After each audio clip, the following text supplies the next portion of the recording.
Dr. Christopher Huffpower, the host of the Dear Doc podcast and also owner of The Business of Dentistry, the largest social media page in the entire world that is dentist only. I'm also a practicing dentist just like you. I own 2 practices in a small town 32 miles south of Houston called Alvin, Texas. Now I graduated in 2012 and by 2013 I started my scratch startup. Like a lot of you, I struggled a lot with systems and with case acceptance, and just really not knowing how to run a business. By 2019, I had managed to build that practice up to a $1.45 million collection practice, at which time I partnered with MB2. Now, I'm gonna tell you how I was able to do that, working just 3 days a week out of 3 chairs. And I know that you're gonna be able to scale this into your practice and achieve the success that you really dream of, and that frankly you deserve. I'm going to share my secret recipes on how I talk to people, exactly which words to say, when to say them, and how to say them. More than that, we're going to cover the actual scientific basis behind influence, and I'm going to give you the benefit of the tens of thousands of dollars of training and consulting and CEs that I've had, and the countless hours of reading research papers and trying to develop my own take on exactly how to speak to patients to get them to go forward with treatment. After all, we have a moral obligation to ensure that our patients are in the best oral health possible. Let's go ahead and get right into it. Okay, before we make a deep dive into why people make the decision to buy and what things go into influencing that decision, I want to tackle the elephant in the room first. And that is, of course, that selling or sell is the 4-letter word of dentistry. It really should come as no surprise when the latest Gallup poll testing integrity, honesty, and ethics amongst professions ranks the 5 lowest as marketing salesperson, insurance salesperson, senator, congressman, and car salesman. Now, 3 of the 5 least trusted professions in our nation have the word sales in their name, and that should tell you something. I want to make sure that you understand my intention here, because as we always say at DocSets Consulting, intention is the most important thing. My intention is not to turn you into car salesmen that happen to have a dental degree. My intention is to enable you to be trusted advisors to your patients, to know how to talk to them so that you can get them to agree to the treatments that will give them the optimal oral health that they both need and deserve. So why is selling a part of this? Can I just educate my patient?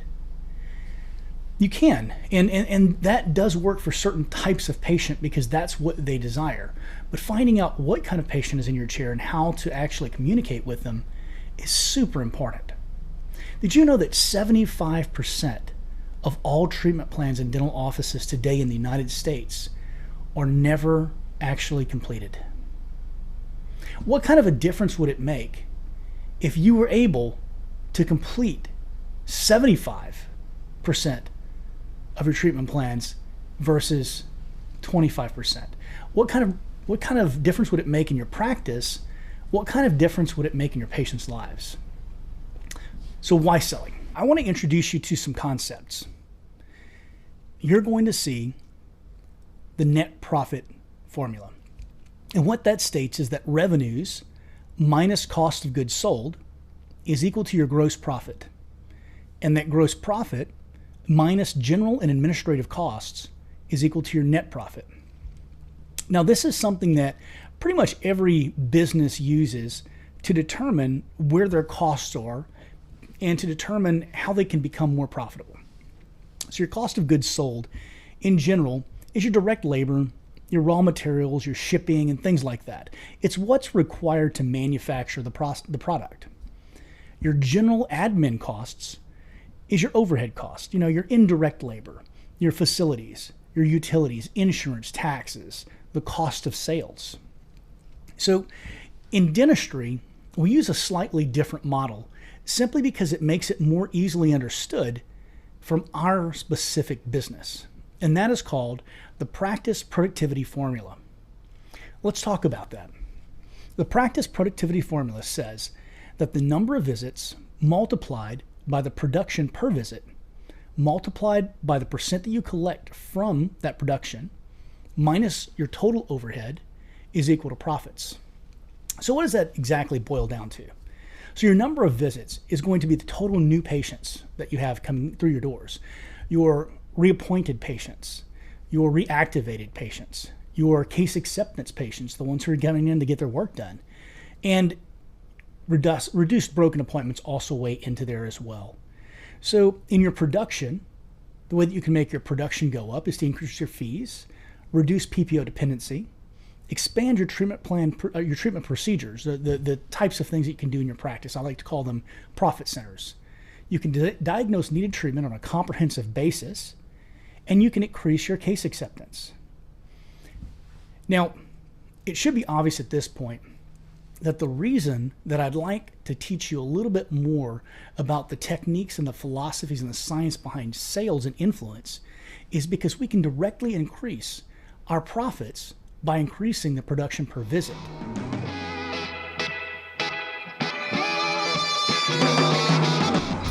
Hey folks, in this segment we're going to talk a little bit about the science of influence. So I've done a lot of research in this area. I've read a lot of books, a lot of research papers. My whole goal here is to keep you from having to read those same research papers and spend hours of time to pull the nuggets out of each one. And I have to say, whenever I read the work of early researchers that delved into the science of influence, I'm often reminded of a skit from an old Mel Brooks movie. You know, to set the scene, there's this long-bearded Moses. He emerges from a cave holding 3 tablets of stone with writing carved into them. And he holds them out and he says, "The Lord has given unto you these 15." And then he drops one of the tablets. And he looks down and looks at the rubble for a little bit. Then he looks back at the camera and goes, 10 commandments. But the point is that I kind of feel like researchers have done this in reverse, because as you read these papers, you know, first they found 4 things, and these were the 4 things, and then you found 5 things. In fact, some of the early papers were actually internally inconsistent. Like they would say in the title that there were 5 things, but in the paper they would list 7. And Robert Cialdini is the godfather of the psychology of influence and the science of influence. He's written several books, a ton of paper, and we're going to actually lean very heavily on his writings, but we'll also bring in some other early researchers just so that we can show some different perspectives. Hear me! Oh, hear me! Oh, pay heed! The Lord Jehovah has given unto you these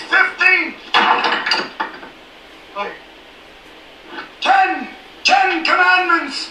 Researchers have been studying the factors that influence us to say yes to the requests of others since about 1879. Now, currently, there can be no doubt that there is a science to how we're persuaded, and a lot of the evidence may surprise you. Now, don't get me wrong. The evidence isn't shocking. It isn't revolutionary. In fact, it's common sense. I'd be willing to bet that you already know a great deal about the science of influence. You just don't use it consciously. As a matter of fact, Harvard neuroscientist and business school professor Dr. Gerald Zaltman claims in his research that 95% of our decision-making processes are made on a subconscious and emotional level. What we call logic only gets applied to those decisions after we've made them in an attempt to maintain consistency with our idea that we're logical beings. And we're going to talk more about that later on whenever we cover the principles of influence. When making a decision, it'd be nice to think that people consider all the available information. I mean, as dentists, we spend all of our time educating patients. The reality is often very different. In increasingly overloaded lives that we have today, more than ever, we need shortcuts or rules of thumb to guide our decision making. Now, understanding these shortcuts and employing them in an ethical manner can significantly increase your chances of persuading someone to do what you're asking them to do. I want you to think about whenever you are looking at something that you're buying on Amazon and you see something has 1,200 5-star reviews, and you see another product that looks exactly the same to you. It's got 1 4-star review. Now, it'd be a pretty good bet that you're going to buy that 5-star review product, even if it's $5 or $10 more than the product with the 4 stars. And the reason is you used a rule of thumb or a cheat or a shortcut. You used the experiences that others have already had with that product, so you wouldn't have to research what made those 2 products different and what made one better than the other. And we do this every single day in our lives. And the reason I'm telling you this story and giving this example is because I want you to really do a deep dive into thinking about how these principles of influence affect you. Because the more you see that it happens to you as a logical, smart person, the more you're going to understand the profound effect that it can have on your communication with your patients, your team, and even your family.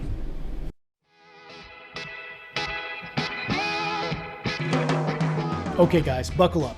In this next segment, we're going to go and cover every single one of the individual principles of influence as taught by Dr. Robert Cialdini. We're going to be following along pretty much chapter by chapter. In fact, I've named each section after the chapter in his new book, or the reprinting I should say.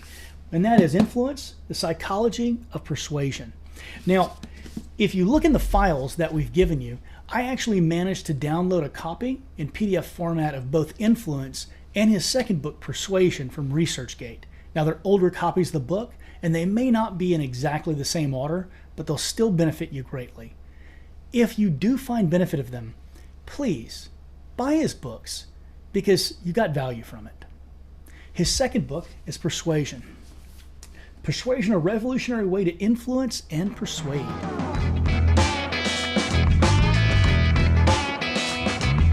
So, in this section, we're going to cover a lot of examples of real-life reciprocity.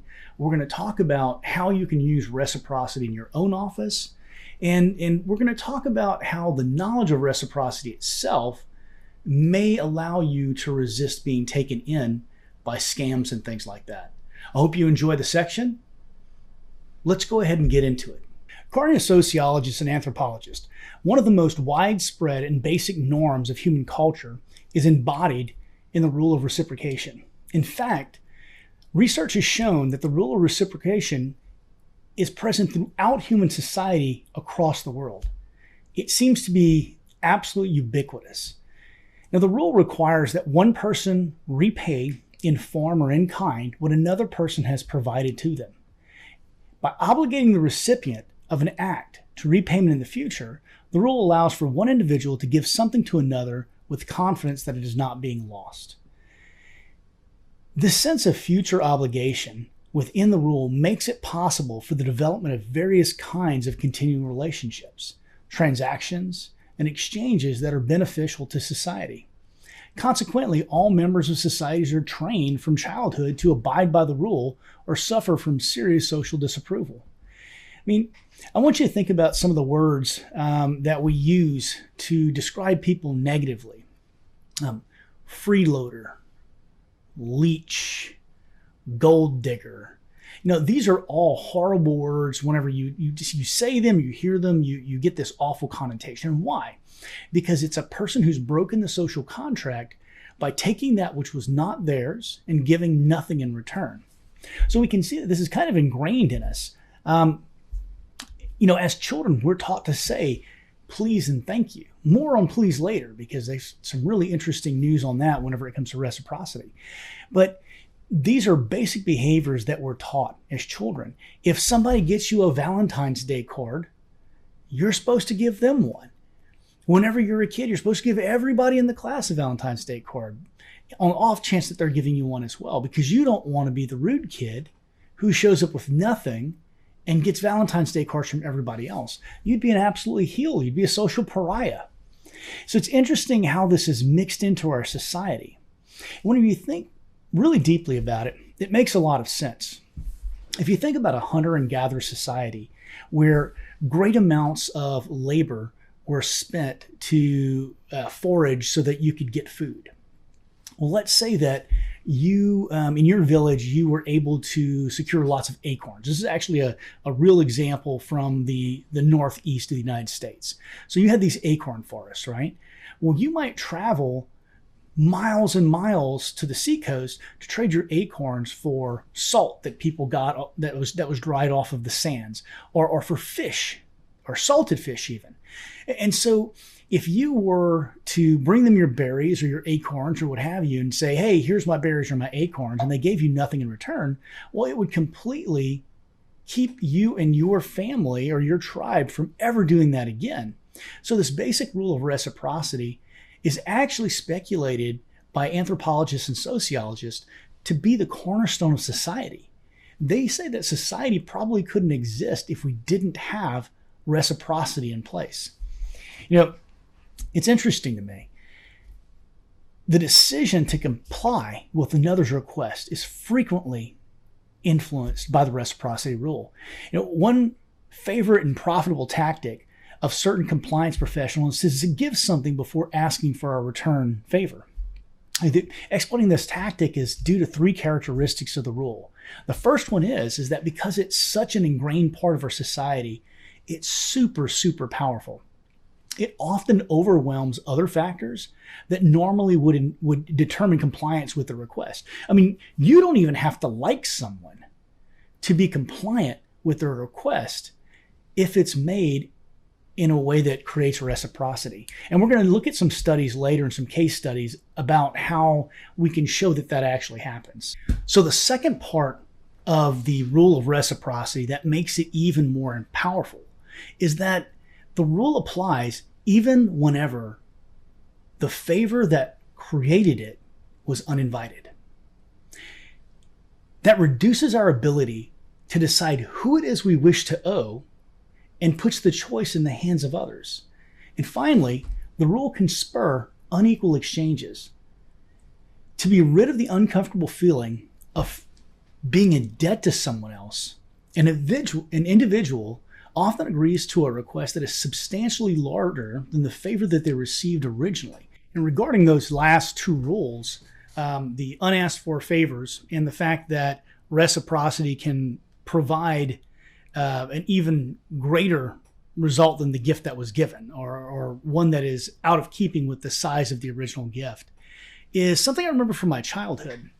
A magazine publisher called Publishers Clearinghouse used to send out every single year this thing of stamps, and it was this just a bunch of stamps in different colors and in different designs and styles, but they had your address on them.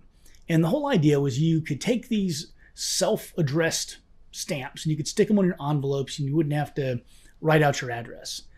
Now, they'd always come out around Christmas time, so you're in the spirit of giving, right?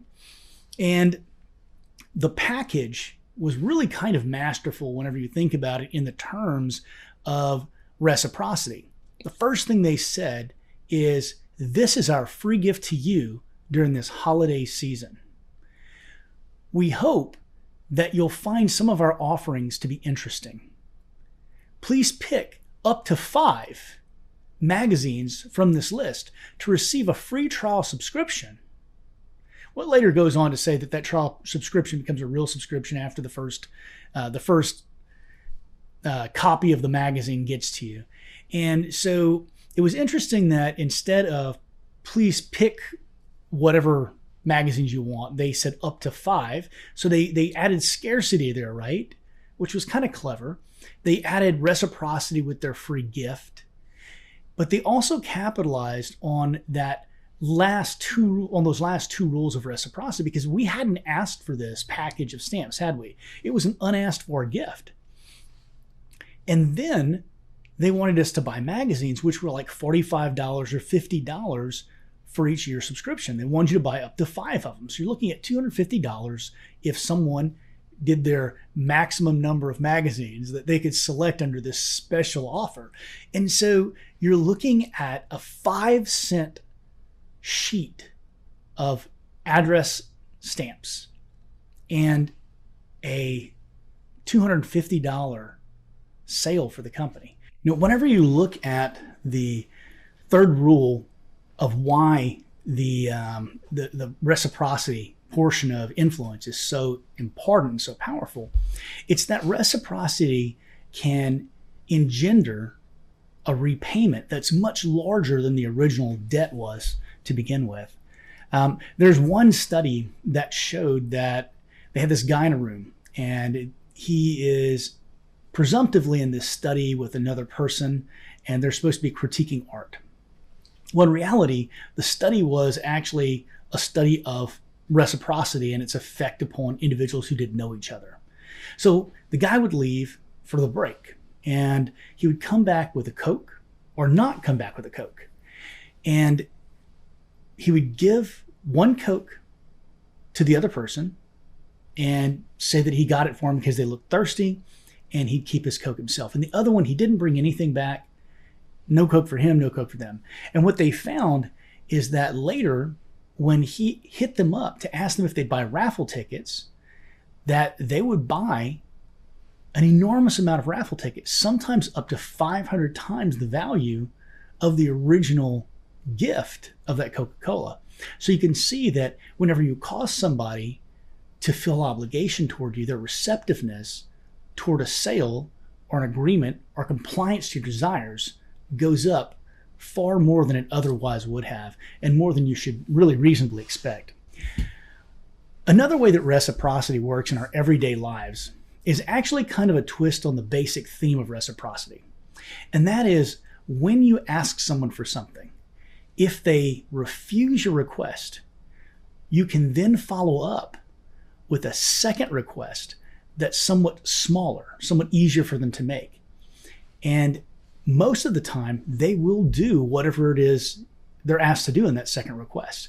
The author actually gives an example of a Boy Scout that comes up to him, and he says, "Sir, would you like to buy one of my raffle tickets for $5? And the author says, "I didn't want a raffle ticket, so I told the kid no." So the kid follows up with, "Well, then would you mind buying one of my $1 candy bars?" The author bought 2 of them.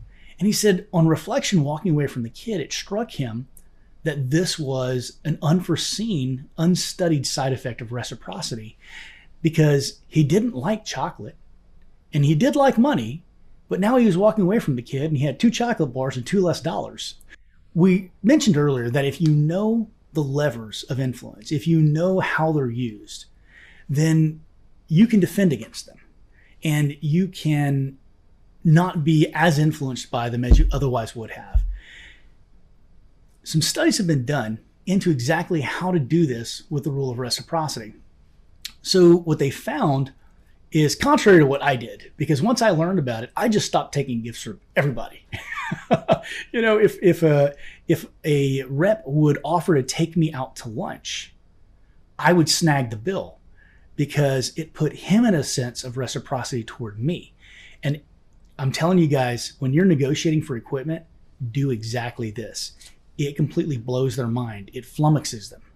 So that's the tact I took. But the studies have shown an actual better tact is to accept the gift, but label it in your head as a possible trick. So accept it as a gift, but kind of, be a little bit wary. And on the hind end, if it does turn out to be a trick that they're employing so that they can influence you into doing something, you can immediately relabel it in your brain as a deceptive tactic, and it actually gives you an advantage in the negotiation because they were deceiving you. So I guess the moral of the story is go ahead and take your reps free lunches when they offer them. So our next principle of influence that we're going to cover is liking. Now, I know this is going to be a huge surprise to everyone. People like doing business with people they like. I know it doesn't blow anyone's head up. The thing is recognize this rule so that you can increase your likability. There are several different things that can increase your likability to others. One is physical attractiveness. Now, it's long been suspected that physical attractiveness had some effect in sales, or some effect in the ability to influence others. But recent studies have brought to light that the effect is far, far greater than we ever suspected it was. So that's one thing. And, obviously, if you're born with an ugly mug like mine, maybe the best that you can do is dress professionally, dress nicely whenever you speak to your patients or what have you. But everything that we can do to increase our appearance will also increase our likability. As a result, attractive people are more persuasive, both in terms of getting what they request and in changing other people's attitudes. So definitely something that can be of benefit. A second factor that influences liking and compliance is similarity. We like people who are like us, okay? And so we're more willing to say yes to their requests, often in an unthinking manner. Now, I want you to think about that for a moment. Whenever you're talking to a patient, one of the first things that I do is I ask them what they do for a living. And I do that for a couple of different reasons. The first one is because if I know what they do for a living, there's a good chance, because of all the different jobs I've had in my life, that I've done something that is, 6 degrees to Kevin Bacon from what they've done in their life or what they professionally do right now. And I'll be able to speak to them in language that is common to those trades, or I'll know analogies to use to explain dental treatments in a way that I know that they're going to get. So that's one reason. The other reason is knowing what someone does currently for a profession, or knowing what they did before they retire, allows you to find some commonality there that interests may cross, or where interests do cross, where you can relate to the patient in a more one-on-one personal way than just, being their provider, being their dentist. I found that very, very helpful in my own practice. So the third thing that can really enhance your likability to a person is giving them praise. Genuine compliments generally enhance liking and hence compliance. Now, it cannot be stressed enough that the compliments have to be genuine. Another thing to think about is that the more a person thinks that the compliment is sincere, the more weight it has whenever they're looking at you as a person. If, for example, you actually give that compliment not to the patient, but to their spouse, behind their back, so to speak, then that actually gives much more credence to the fact that that is a genuine compliment. Let's say I'm in the room with a husband or a wife, and the wife goes to the restroom or what have you, and she's my patient. And I say, you know what? I really, really like that color on her. Most of us guys are just going to be like, oh, okay. But we might tell the wife later, oh, yeah, the dentist was flirting. He said he liked that color on you. But it makes the person feel flattered.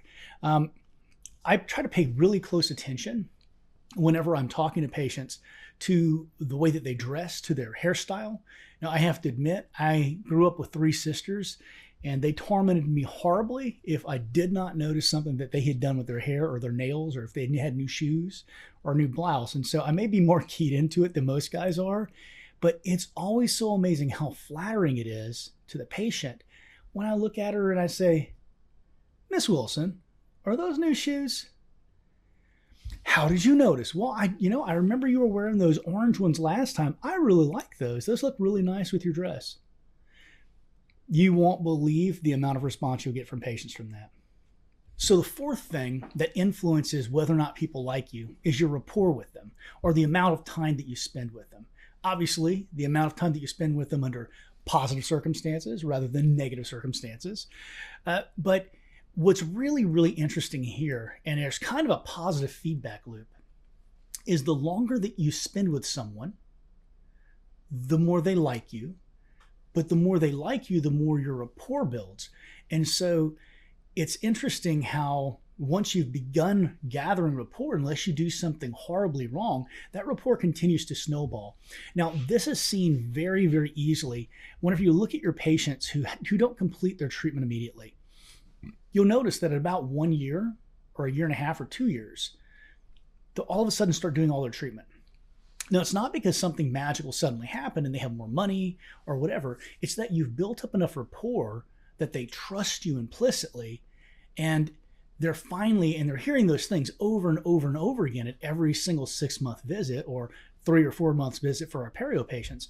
And it's finally sinking in. But the thing is, they have the rapport with you now that they can trust you enough to go forward with the treatment. So that's one of those cool little kinks of influence that's kind of neat. Now, the fifth factor is being liked by linking or by association.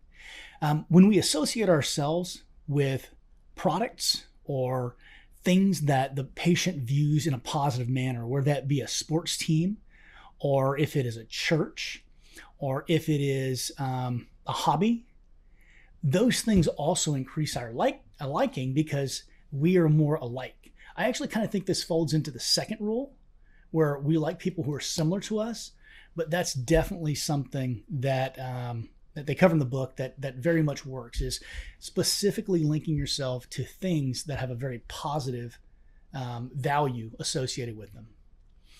Now, we talked a little bit earlier on in this segment about how we were going to avoid falling victim to these same tactics of persuasion. You remember I mentioned the influence professionals, aka salesmen, right? So one of the things that you can do here is simply to kind of be on your guard. And when you're doing business dealings with someone, to kind of do an internal gut check. And if you find yourself liking them just over the top, take a step back. I believe in management by statistics in my practice. And the reason I do is because it removes emotion from business decisions. And so in order to fall back from that being sucked into the liking principle, if you just cut off your emotions whenever it comes to a business deal, very stark, okay, cool, let's talk about business now. That will be of great benefit for you.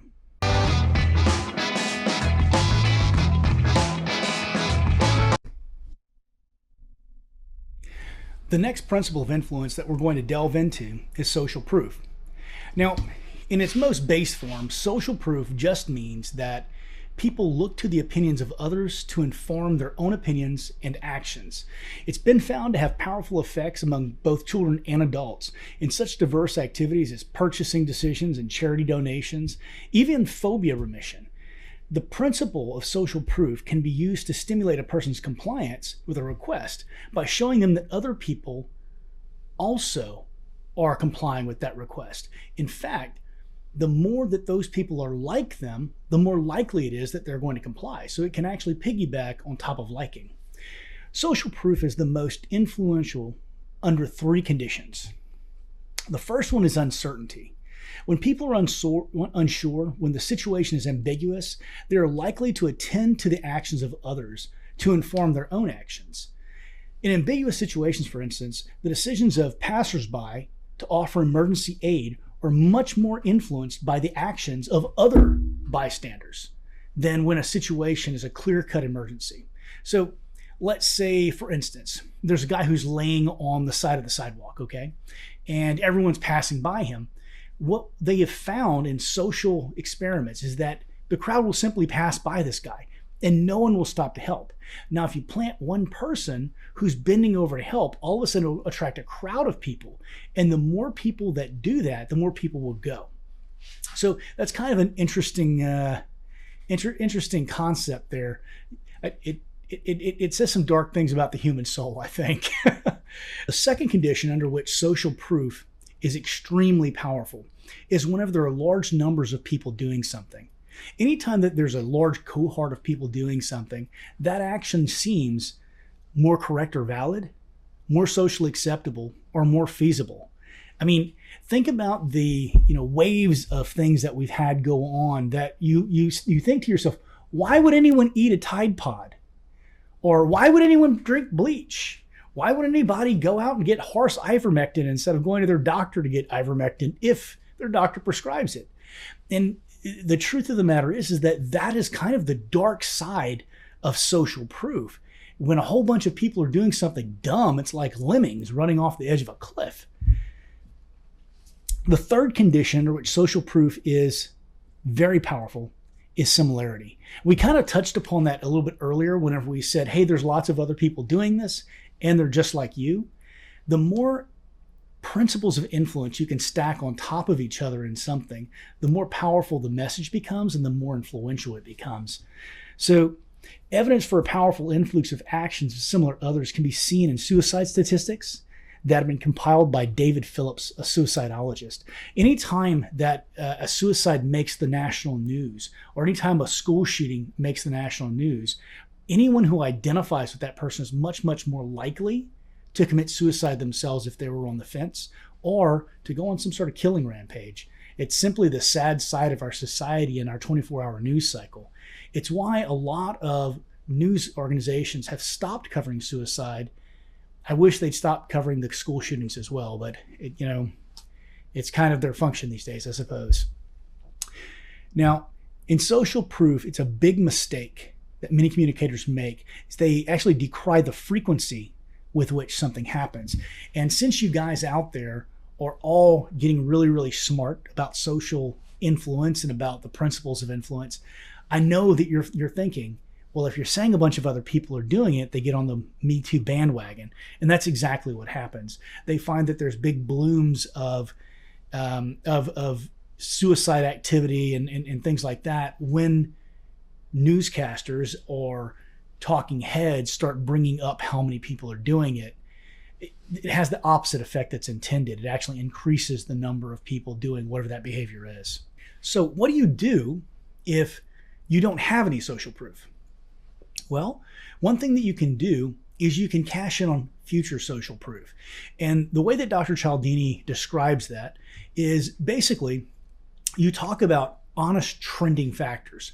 Like, this past week we've had 5 people sign up. That doesn't mean that you have hundreds of people have done it. You can't honestly say, remember, honesty is one of our big policies here whenever it comes to the principles of influence. You can't say hundreds of people have signed up for my dental savings plan. But what you can say is this past week, we've had 5 people just like you sign up for this. I think it's a really great decision. So one of the ways that you can manufacture social proof is by trends, but do it honestly. The last thing we're going to talk about on this subject is our recommendations for avoiding social proof influence. And that basically comes down to realizing that you are being influenced by social media. And when you see a claim that appears false, assume it's false and fact check it.